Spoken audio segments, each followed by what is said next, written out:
What's up guys, DJ back again. Today we're going to be talking about Vivid Voltage, the newest set coming out very soon. It's the next big thing, maybe bigger than Champion's Path.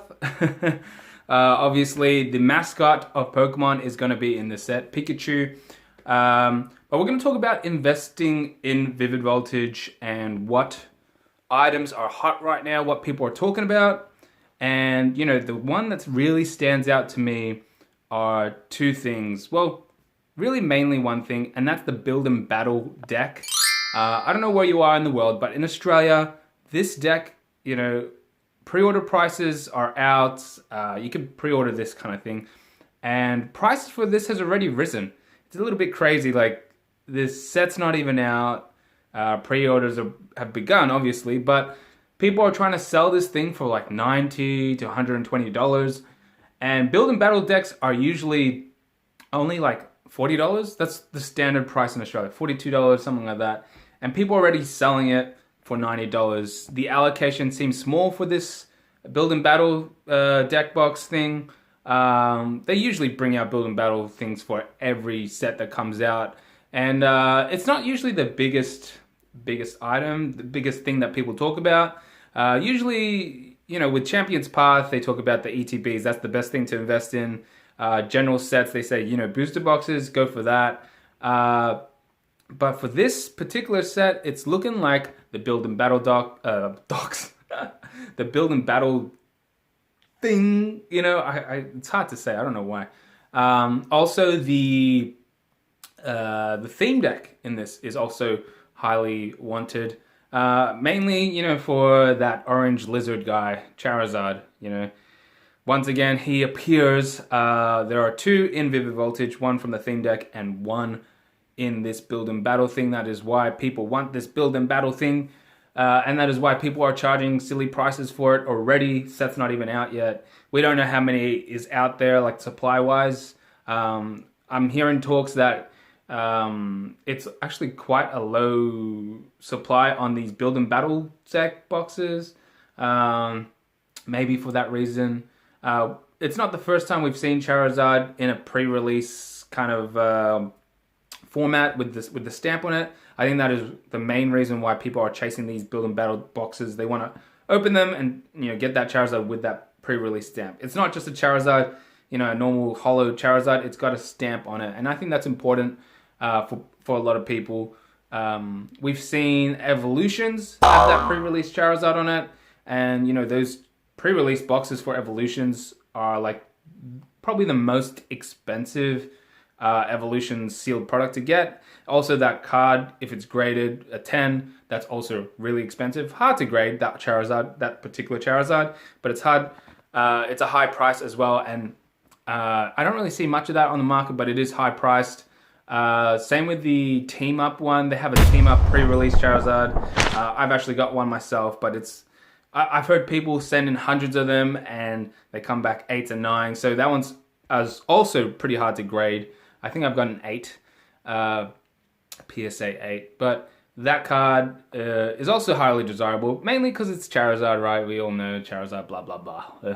But yeah, so obviously for myself, I've pre-ordered one Build and Battle box. I'm not sure if I'll open it or not. Mainly, you know, to see how far that price will go. I only buy one. I don't really buy too much product, but I know there's people out there that's buying full boxes of these Build and Battle kits and stuff like that.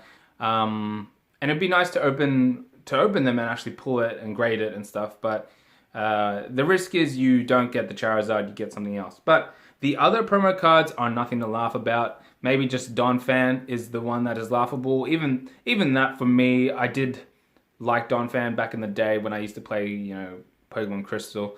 But they also have Lugia. I think that's going to be a highly sought after one as well. Lugia is a beautiful Pokemon. Awesome card, awesome design. They also have Snorlax, also pretty popular. So you got Snorlax, you got Lugia, you got Donphan, and then you got Charizard. And that is why these prices have gone up pretty funnily enough. If you haven't noticed that, maybe take a look at where you are. I know I got a lot of UK guys, I got American guys. I've gone on American sites, and it looks like those prices for pre-order haven't really changed much. The general shops haven't changed much either, but I'm already seeing them on eBay and on the, the back side of the market where people are trying to flip stuff, and you know how they always do that, the scalpers and stuff. $90, $100, $120. They're ready to go. They're ready for people to buy all this out, and nobody has stock left, and the only way to get one would be from the black market, and that's how they generally work. But and that's what these scalpers do. They buy everything and then they try to sell it on that market where people be like, well, I'm desperate, I don't have one, I might as well pay double or triple the normal price, and that's where they get the profit. But enough of that little rant kind of scalper talk. But the thing is, I think it's cool. Vivid Voltage. I did say, I am kind of sick of these Charizards coming out of sets. Why can't they do Blastoise? Why can't they do Venusaur? Why can't they do, 900 other different Pokemon? They have so many options they could choose from, but they still choose Charizard. The designs look cool. At least it's not, those Darkness Ablaze Charizard. How they've done the Rainbow Rare, and they got the new shiny one, which I haven't really talked about much also, but yeah, I've seen it. Of course, everyone's seen it. That Charizard looks exactly the same. The Rainbow Rare version, the VMAX, and but these ones actually look decent. They're hollow, so it's not your wow full art Rainbow Rare blah blah blah. It's just a standard hollow with a stamp on it. The one in the theme deck might be cracked ice. I'm not too sure. I didn't really look into it, but I actually purchased a pre-order bundle from Rare Candy Collectibles. It's been a little while since I've ordered stuff from them, so shout out to you guys.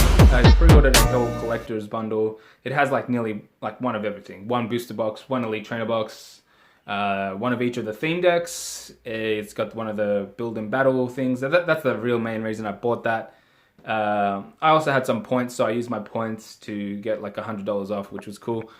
But yeah, so that is my purchase for Vivid Voltage. Not sure if I'm gonna open some of these build and battle things just to get the Charizard and grade that, because obviously people are gonna look to invest in that and look to grade it and hold on to it. We don't know the quantity out there for these decks. I don't really see much of them. I bought an Ultra Prism one to complete my art set, and the prices for those do drop. They're not really like booster boxes where they kind of hold steady value and then go up. These build and battle decks, it really depends what's in it. So the Evolutions one, if you find one, I think people are selling that for $1,000, and that's pretty good investment.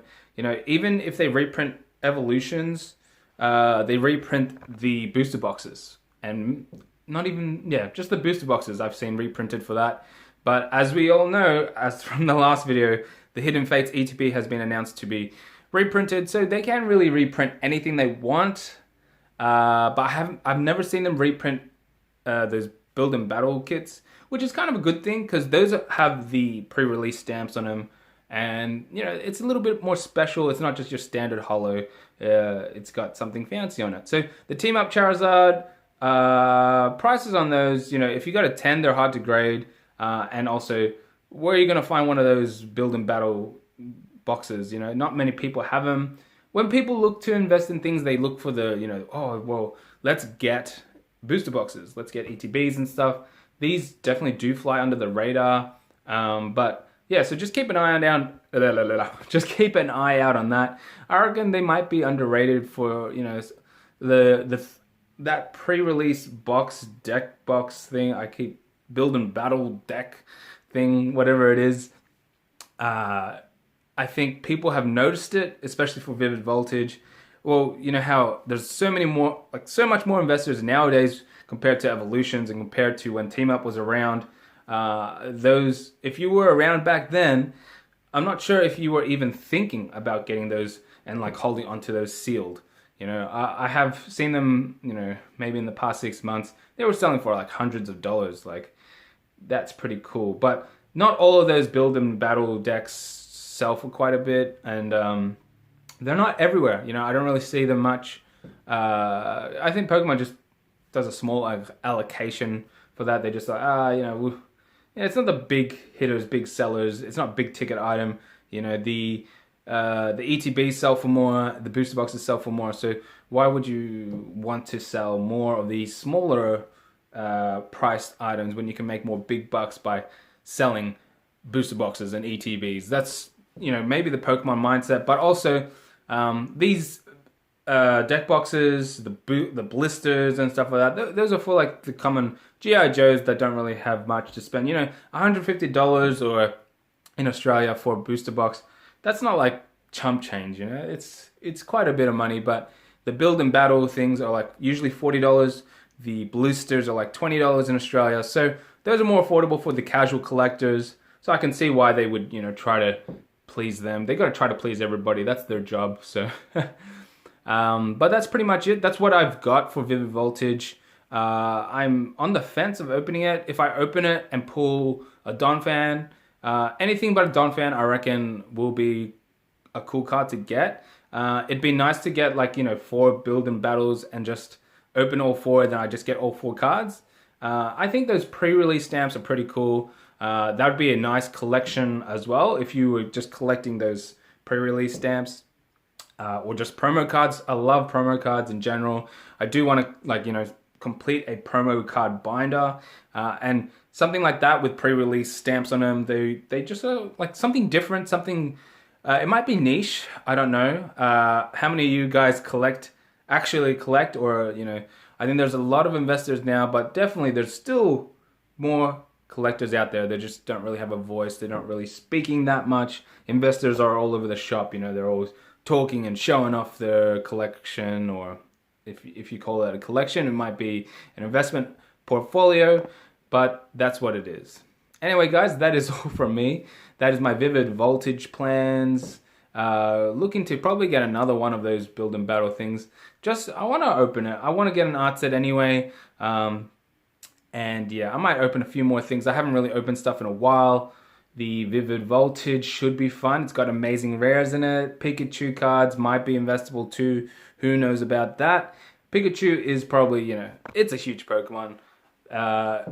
It's the mascot for Pokemon. Charizard is meant to be more popular than Pikachu. I would say Pikachu's meant to be more popular than Charizard, but some, you know, it's meant to be, but it's not really, maybe in values. It's funny when you hear that debate, Pikachu versus Charizard, and then, you know, you look at the most expensive card in the world is the Pikachu illustrated card. It's not Charizard. People say, oh, Charizard's so big. And then you look at these Pikachu cards. I love some of the artworks on Pikachu. And they've done a lot of cards for Pikachu. So, you know, it's cool to have an actual set kind of build around Pikachu. Vivid Voltage, Electric Type 88, Electric Man. That's pretty cool. I do like that, you know, aspect of it. I don't know why they had to put the Charizards. They could have done maybe a Raichu kind of special in it. That would have been cool, because Pikachu to Raichu or Pichu in it, you know, I think that would have been popular. But let me know your thoughts. Are you investing in Vivid Voltage? It's a bit soon. Pre-orders are out. Let me know, like, what's the market like at your place? Are you from the UK or the US? These build and battle things, if you look on eBay right now, over here, they're selling for too much. I gotta say, they're selling for too much. Or like, you know, people are trying to sell them for too much, pre-ordered price. When they're meant to be about $40, you know, come on guys, relax now. But yeah, it'll be interesting to see how long, you know, how much is out there, how many people will be hoarding this stuff, and see if they do rise in value eventually, because people will want that Charizard. Charizard collectors are everywhere. Charizard investors are everywhere. They're gonna look for this opportunity to take one. At $40, that'd be the cheapest. I don't see it going lower than that for this particular box. They've gone lower in the past, you know, with certain sets. Forbidden Light, one example. Steam Siege, another example. You know, they've gone lower than $40, which is the standard price. But right now, everything Pokemon's pretty much kind of gone up. Even some of those sets, like I was mentioning, Forbidden Light months ago, you know, that's not a popular set, but those build and battles, you know, you don't really find many of them. So they're classified as a rare sealed item if you have it sealed. So yeah, it'd be interesting to see what happens with it. That's all, guys. I know I keep saying that's all, but I keep talking. But that is literally all for today. That's my purchase for Vivid Voltage. Let me know what you're buying, how much you're opening, all that stuff. What are you investing in? And I'll see you guys next time. Bye.